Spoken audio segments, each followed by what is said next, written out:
welcome back, ladies and gentlemen. The final game of PUBG Continental Series 3 Asia is upon us for the day. It's just day number 1, day 1 of 6. Plenty of PUBG esports coming your way. Top 5 damage dealers from match number 3. A lot of Entus on that board. A lot of Entus, but there's your boy right there, Ming Ming from New Happy, 700 flat. He's nuts. I was waiting for him to come alive, and New Happy came alive in a big way there in game number 3 with 23 points, 17 kills.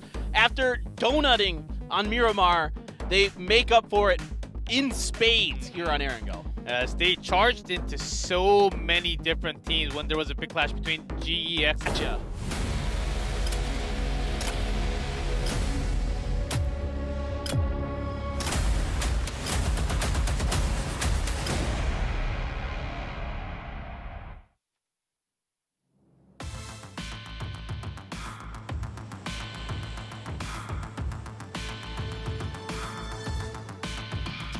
All right, plane is up, and out early is the Sun Sisters. They like the northern part of Erangel.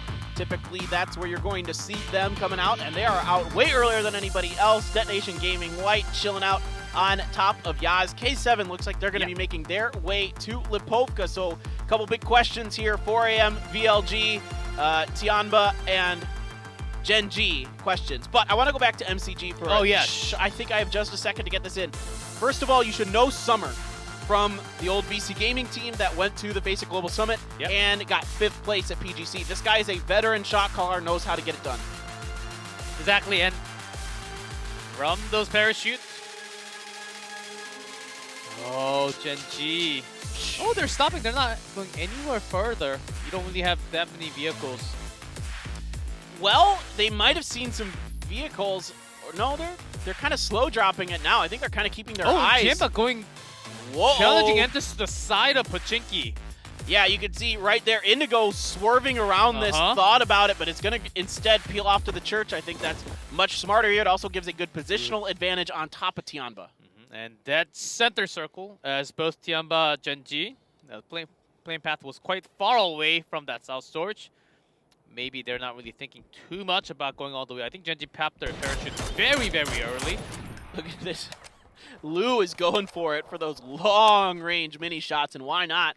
Isn't able to connect. But for Gen G, this is problematic because the Sunken City has been kind of claimed by VLG, and they're stuck in the ruins. Now, they did find a UAZ here, and I think they're able to go up to South George unabated, but we'll see exactly what Gen G wants to do. I could see some of Tianba reaching out towards Gatka, and my real question here for Gen G, this is a really weird start for them. How are they going to recover? Oh, GEX coming for a contest at Gatka. I don't think they realized that member of Tianba is actually here.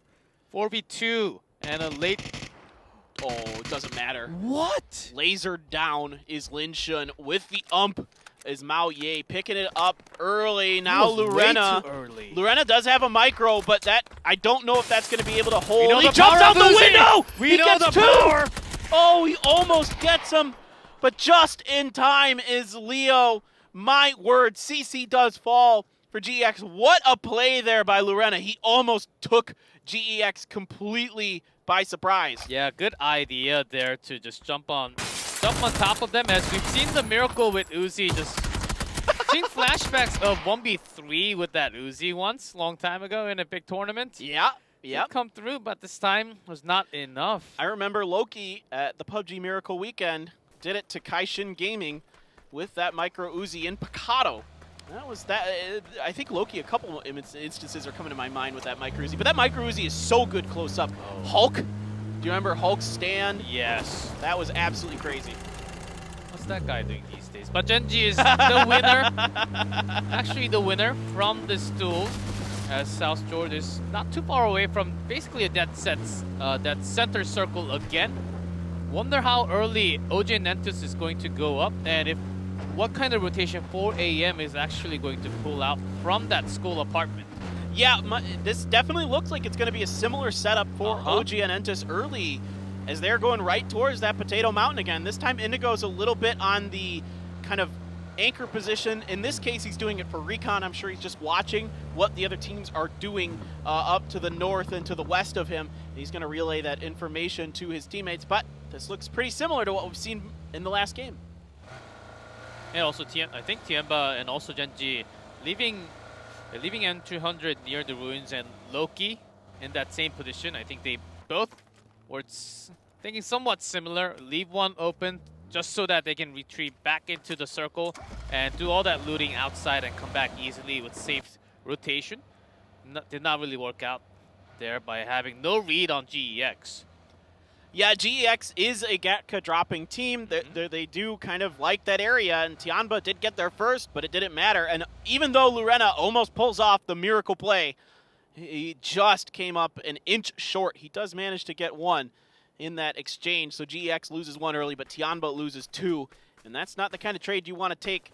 But the plane path dictated some of this craziness, of course, because it was a little off angle from South George. Now, Genji has gone all the way over there. PO did take a moment to peek out from the top of Everest to see what was going on, but the loot will be good for them, and this time around there is no fight for South George just due to the nature of the early game situation, particularly the plane path. Yeah, so this should be the right normal default Genji that we have not been seeing so far out of them.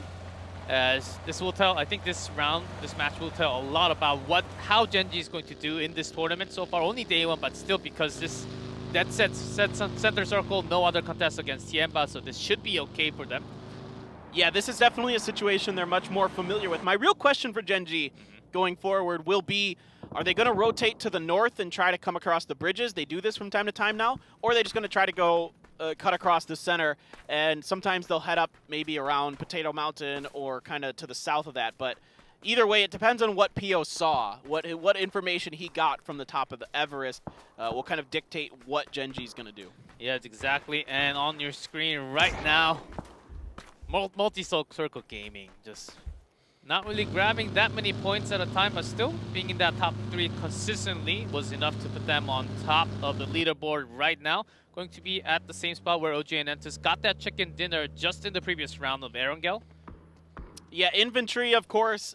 I was going to mention this last game, but I got kind of cut off. That I think infantry is pretty happy about these new piers that have been put in. I call them mini piers. The ones that aren't, because we have the regular ferry pier, on the west right? and the east. Exactly. So I call them mini piers. The mini piers are really nice for infantry because they've always been dropping in this area, and it gives them another spot to gather loot from. I think a little more quickly and effectively, and kind of get better loot potentially, because there is a lot of surface area. There's 2 or 3 warehouses in it. And so it's got good loot available for infantry to utilize from their already traditional drop spot on Erangel. As they were basically going for that risky, very risky, high-risk dive with no results.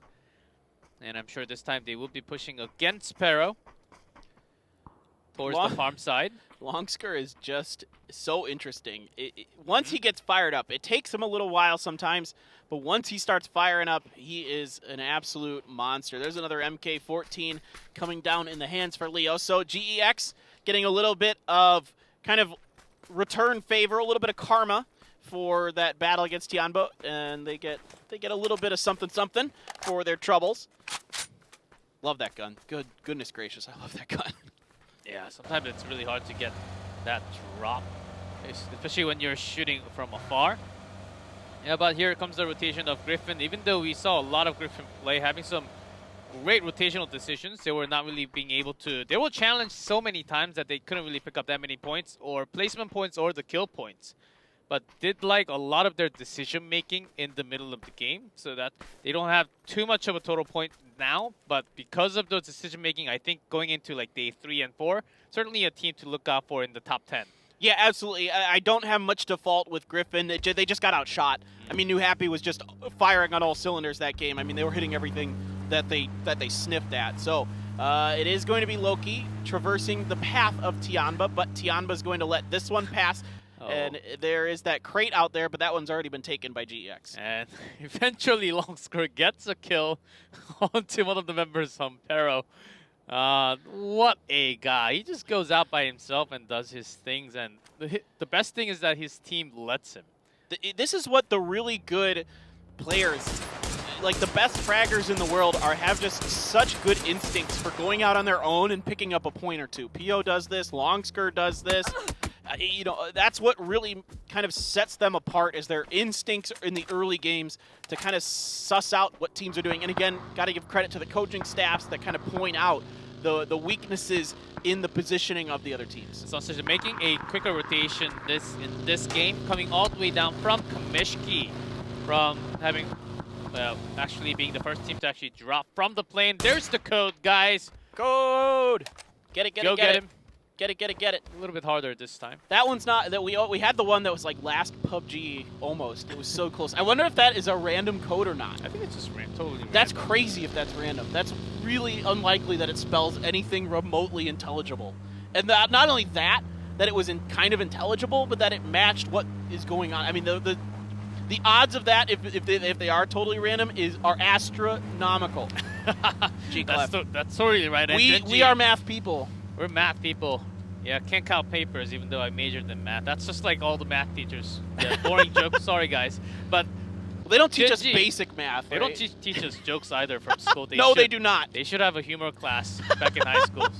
But Ruins, yeah, Gen G, they had Loki back there and also was challenged. They could have challenged by the two remaining members of Tiemba, and after getting that sense coming from the 5 houses right below Ruins, Gen G was forced to make this long rotation, which they always love to do when there's a circle shifting towards the eastern side. Exactly. This is mostly what I thought was going to happen for Gen G. If the circle shifted south, it might have been a little different. But in this case, it is going to be kind of their more traditional northern rotation. It looks like they're going to go all the way around the Yasnaya Lake to get into the next circle. We'll see. 2 members of Tianba are left alive, and there is a ghost town in front of them. Pachinki has been abandoned some time ago, Tianba. It's okay to come in now. They should have a pretty clear idea that Entus left already long time ago. It's not Chernobyl. It's safe. You can come in there now. Yeah, unless some other teams, you're trying to get that last route from Pachinki. I don't think so, because it's already a second phase. Oftentimes all those teams will be going towards those center spots, like where MCG is. I have the question that just occurs to me is, are there any vehicles left anywhere near Pachinki for them to utilize? Good teams will pop the tires on any vehicle they don't plan to use. I think Tiemba, they can still just walk on top of those potatoes. They can do that too. Yeah, look for, because we did not see any kill feed from 4 a.m. I think that's one thing they should be concerned about. The vision sights coming from the school and the apartment area. So for Entus right now, an identical rotation to what we saw in the previous game. If it ain't broke, don't fix it. They went to the Potato Mountain this time, 4 a.m. Learned their lesson, did not try to contest that, and then Entus moves up to the Blues, up on the southeastern side here, or excuse me, northeastern side. And that's exactly what they did in the last game, more or less. OPGG doing something very similar. Because of this circle, G-Clef looks pretty darn similar to the last one. We're seeing very similar rotations out of these teams. The only thing I'm seeing that's different is VLG is one of the big differences here. VLG going all the way top, not really clashing into 4 a.m. at all. And they have basically abandoned. And actually, yeah, DZ, Detonation White, going pretty close to the next circle, so that's not too bad. But they're taking the big risk houses, okay? If we take the spot, maybe we can get those chicken dinners by having the 2-2 split. But they have to go out now. All right, so the other 2 members of MCG were split out in a 2-2. And Entus tried to cut that off, but they weren't able to get there fast enough. Now, my real question for Entus, do you take that dip that worked so well for New Happy in the last game? It's open, or you're going to go for something else? Gen G, in the meantime, still making their long rotation, heading back towards Razak now. So racking up the kilometers traveled in this game is Gen G. They've been all over the place. This will be a hard rotation. Another hard game for Gen G, as they would love to. Oftentimes they will just go around the edge of the circle and try to find any chances after watching those kill field, but none of the kill field is actually happening for Gen G to peek in. So going for a challenge. PO again going down. GX waiting 100% against Gen G. GX doing a nice job against 2 very good teams here. Tianba early, now it's going to be Gen G's PO who goes down early, and that's, I mean, when you're making rotations like this, that's just going to happen. This isn't anything that PO did wrong. This is all just, it is a brutal rotation they have to make. Now, Ming for Tianba is on top of Mao Ye, and he's going to find these down and the flush. Easy peasy for him. Now, this is not the same Ming Ming that is on the other team that is on New Happy. They are different players. Of course. And Genji lost Pia, but because of that sacrifice, is able to get on top of the mountains and wonder how they're going to go through OPGG. They're also waiting for AM, trying to spray some peppers on Genji right now. Sun Sisters in a bit of a mess right now. They look like they're disorganized. They lose a player to VLG who's pushed up into the prison, and everybody's trying to find something safe to work with for Sun Sisters. They're all driving around frantically in vehicles, but they're just getting cut off, getting split, and I'm a little worried for the Sun Sisters going forward with the situation they found themselves in. They took a big risk of going into those, what a lot of the Korean commentators say, end hell houses, right in the middle, on the eastern side of school there. But was forced out from the next circle. Now being forced out again by K7 and VLG onto the other side. But this time, right into 4 AM. They have opened their mouth. And it's closed. Quick and easy for Xiaolu. No problems at all. And Tianba, rough start to this one and a rough finish for their day. Right now they're in 7th with 21 points, and we'll find out exactly where they shake out into as the game progresses on. Now you have Entis up on the north of all of this. They heard the shots, and they're going to try to take that opportunity to get in their cars along with the timing of the circle. Going to make their move. It is going to be a full 4 set. Whoa! Crazy actually wins. I thought he was going to be the one getting trapped by GEX as GEX was approaching into 4 AM. Really good read, and Entis just going past in between them.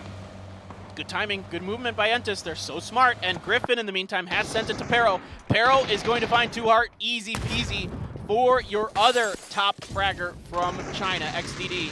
And he is going to get that one, no problem. They're at 3. No kills yet for Griffin. XDD takes some damage while he's trying to throw that grenade. Is able to get it off, but doesn't really seem to connect with much. Now the bandages coming through for him as there is still one player. Mill over here for Pero. And he's up top. I'm pretty sure Griffin's heard that. Yeah, Juanita and Asura, they're staying right below him. Yeah, you can't really go upstairs, even if it's 2v1. You can't basically be outnumbered and just shot down when you're going uphill, as he does have his teammates right next in the neighborhood. Yeah, Griffin is trying to get upstairs.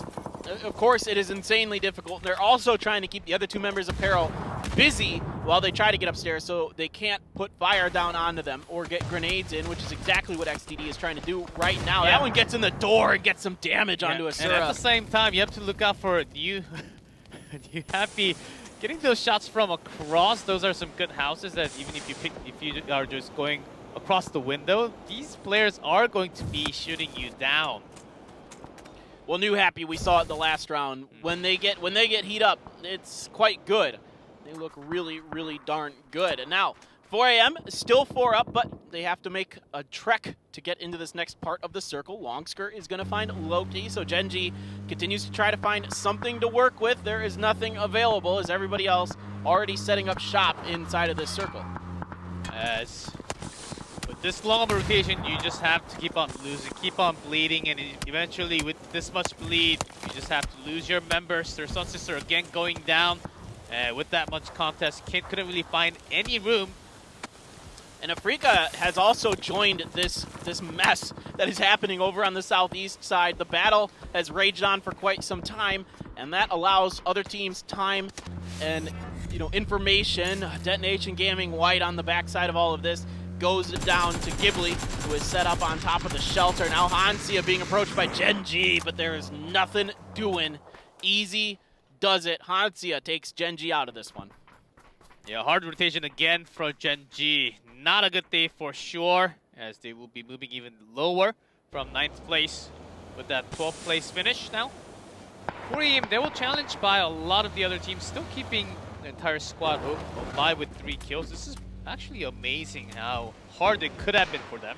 Yeah, they've been fighting very, very strong and tough, and they are even able to get this res onto Godby. He was close. Them. I know, MCG, and also there's OPGG up on top of them. You can see them off to the corner of your screen. MCG is just going to bite into this. They're going for it now. We do have the opening sprays. Damage being traded here. Proning behind the smoke is a member of 4 AM. Circle is about to show itself as this battle rages on. Blue has entered the fray and is going to start ticking down 4 AM. They are completely pinned here. OPGG comes alive. Raining down fire is Dumbo. Looking at both MCG and 4 AM. Great movement here by OPGG. Oh, there's a battle, but the winner will be OPGG at the end, regardless of what happens over here. The MCG, I think they looked for the best play possible, getting few kills down in a row, but still giving more space to OPGG at the end. I think they stayed in a pretty good spot after OG and Entus won. Okay, maybe it's another same circle, same game. We can maybe win another game by staying in, but there are a lot of other teams, more contention in this match with the new circles popping now. Better circle for New Happy again, right in that circle, and OG and Entus, who actually went past 4 AM and MCG. Yeah, great timing for Entus. Their instincts are so good. OPGG does a great job holding down the dirt road up top. MCG does get their res, so they have 2. I don't see any vehicles really available for them, so it's going to be rough sledding as OPGG. Okay, there is that US down there, so that's something, and a motorcycle, but I don't know if Dumbo is going to let you get on there. Yeah, he can't use it. It blows up. He has basically no health left. Does this player? It is Ling Du, and Dumbo is just making sure that he's not going to be able to get through. Now, you are pushing ahead here with Tank, and we've seen him be very good so far in this tournament. And not going to be going too far, as Tank might actually be the last man in the next few seconds, as OPGG is still pushing the line, even into New Happy, just on top of those houses. As if you just stay on top, right next to New Happy there towards the west, you can't really get any angle. Yeah, it's really hard for sure. K7 making a move too. There isn't much for them to do, though. There are 3 teams in here, so they're going to get out and set up behind this hill. It's about the safest thing they can really do. Now, VLG has sight lines. Ling Du found and downed by Spear. XTD finds a knock onto Deva for their troubles, so VLG in a bit of a crossfire here, shooting at one team, getting shot at by another. Deva does end up going down to XTD. Entus reaching out just a bit here to see if they can make this pay. Yeah, absolutely. But still, with the smoke, they're killing the other angle where VLG can strike into them, making sure that you smoke the other side first, and then going into the front. This is the perfect kind of push play that OGM Entus is making it work. I mean, the timing here is really good. They're switching between shooting and throwing, taking good turns, and they're focusing their attention on that smoke. That's going to be OPGG saying, yeah, we hear what's going on. We want those points too, bro. But that is going to be Lock Slot going down. K7 out in 9th place, just shy of placement points. Circle heads up to the northeast, so New Happy has that southwestern edge. Afrika, and somehow, someway, Griffin's still alive with Juanita, and I think Asura's right there too. Yeah, I think so too, and actually got the member down right on top of him. Afrika does make an entry coming down the hill from that eastern side. And they're in the circle. They should be good enough. Turning off that engine. Smart choice for OPGG to just slide down the hill here. Man, the confidence is high for Entus. They saw that knock. Yeah, they're just going to push on through. Nothing to do. Roa is good, and Roa is there with the barrel to say bye-bye to Griffin's day. Griffin, though, I got to give him credit for holding on that long. It was not easy. Between Peril and Afrika, they're able to get it done. Now back over to Entus, who has been pushing into VLG. They already got Spear, now looking to get Lambu and Akari, who are very hurt. Grenades are coming out. Kale, very hurt himself. Indigo's gonna go down. The good grenade from Lambu finds a finish and also a knock. And now it is Under trying to see if he can end Ghibli's round, but they are standing tall on top of everything. They do lose Indigo, but still that's good amount of kill points already. When they were contested against so many teams, as they were struck right in the middle without the compound, I think this is sort of the best play that you can still do. Oh man, Sungjang sees just enough of those Spear. Go down. Yeah, he's got the molly on point. Lambu. Hikari does get the first aid off. Now Sungjang watching the flank to see if anybody's going to try to sneak out that way. A stun out the side, but it's not going to be good enough for Hikari. I think Sungjang just doesn't see enough of Hikari. These smokes aren't going to last much longer. And Ifty. What in the world? Trying to go up against Freaks right now. Sungjang. Hikari! God, Hikari's so good. He's able to outduel Sungjang. Sungjang kind of tunneled in on the flush. Now this is crazy. OPGG rushing into New Happy right now at the same time. Oh man, they're just getting blown apart. New Happy is too good right now. Silky's late. He tried to be the Potop, the turret position, comes in late to that fight. AO does find Ming Ming. Now over here to this battle, and AO is very, very hurt. But on the balcony, stun is there, but nobody's trying to follow up just yet, although I assume the push is bound to happen here soon. Silky catches the member out. That's going to be a couple knocks here. AO coming down as well, so the timing really good for OPGG there. Yeah, this is exactly what you look for, because Yappy, they were looking towards the other side of the road against the Freak of Freaks and also Ifty. And OPGG finds the perfect time as you can get those shots with Silky. Not quite connecting. That's a cheeky play there from Jiao. A really nice position he took. Outside that door, you had just enough cover in that position that you can't see it from the side that Silky was coming from. And that's a really, really smart. That just shows you how much PUBG these players have played, of course. Now AO alive, grenades on top, but nothing has done any damage to him just yet. He's just holding on, trying to see if he can wait this out and maybe catch a member of New Happy in a bad position. Now there is the res coming through here finally on to Lycanon, but there are more grenades still available. Seems like New Happy has plenty of utility available. And Under actually might be smiling with the new circle popped. With nothing else in the middle, just a straight road with a couple of trees. Depending on how you win these fights, Freaks, Ifty, New Happy, OPGG. Look at this. I think New Happy might just be like, all right, we're just going to try to take a slightly better position in front of you, AO. We'll throw a few more Hail Marys at you, but we're just going to wait you out. You can throw as many smokes as you want, but we're just going to have the patience and the position. Now, EJ does find a knock. The circle is on the backs of infantry. They try to come around the corner. Hansi is going to hold the angle. EJ still making it rain from up top with the SLR, and now the blue is here, so he can't do that as long as he would like. Longsker is...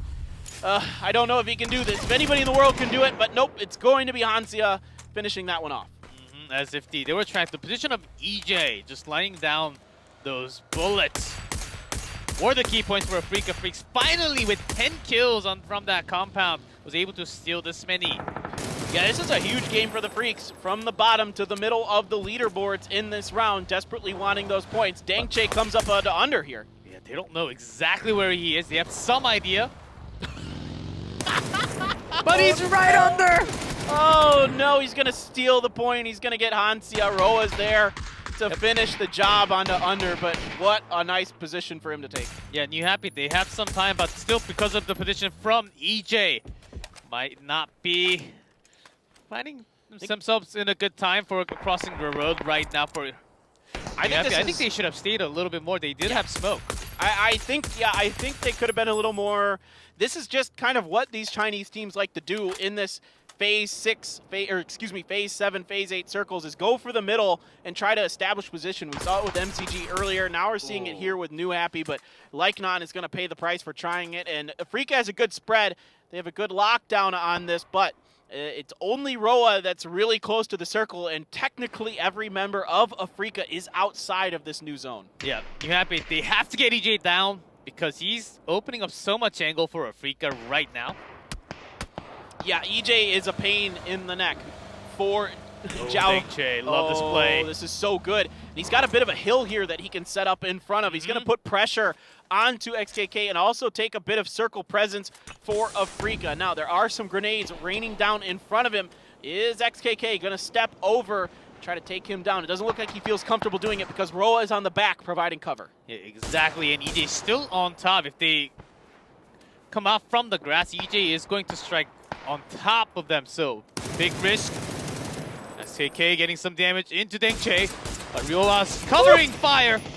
Oh, and EJ is going to be the one, so all three members of Afrika getting involved in that one. Now it is all up to Jiao for New Happy to try to get a win, see if he can pull it off. Getting some good damage into EJ, but there's enough of an angle behind that tree that he's able to set up behind it. Now Dangche comes alive, does some good damage. EJ's going to get the job done. The Freaks with a 14-kill win finish the day here at the PUBG Continental Series 3 Asia. What a match for Afrika Freaks as they were dead bottom for the start with this many kills, 10 plus points from the placements.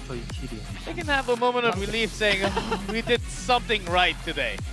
It's funny because you and I were just talking about this team during the break, a little bit how we were maybe a little surprised that they weren't performing very well, but very they surprised. Made up for it big time here in the final game. They kind of came at this game from a similar situation to the last time, but it looks like their timing felt better. I guess that's the best way I could put it. So much better, as they were having a pretty good read of who was contesting in that compound, and they basically stole it out of the other pocket. And also against New Happy lining down sights from across the road, I think they should have focused a little bit more because they knew that OPGG was coming down. I'm talking about New Happy here. They knew that OPGG was coming down from the west side. That was the only option. And of course, from inside the compound, it's really hard to get any angle from the top of the hill. It's very close, maybe less than like 30, 40 meters. Even less than 30 meters to be in fact there, as OPGG found the perfect timing. Okay, New Happy is not really having a focus on us. We should go for the push. Absolutely. This play by Lorena was almost absolutely nuts. He does get that finish onto CC with the pump, and then you line him up, knock him down for Lou. No problem at all. Coming out the window here is Pero, and they get too hard. That's a nice little play there, but actually it's Griffin who weathers that storm. Under now. This guy, he's so good, man, in these up-close and personal situations. And I like Entis's maneuver here to pick up these kills. This is the more aggressive Entis that we've been seeing throughout the most recent time of the year. The basics are so good from Entis. They are keeping all the promised plays and reaching out for the next step. That's what I love about Entis right now, feeling so much for them going into the future, day number 2 and so on. Yeah, absolutely. You gotta like what you're seeing. You gotta like what you're seeing from VLG and MCG as well.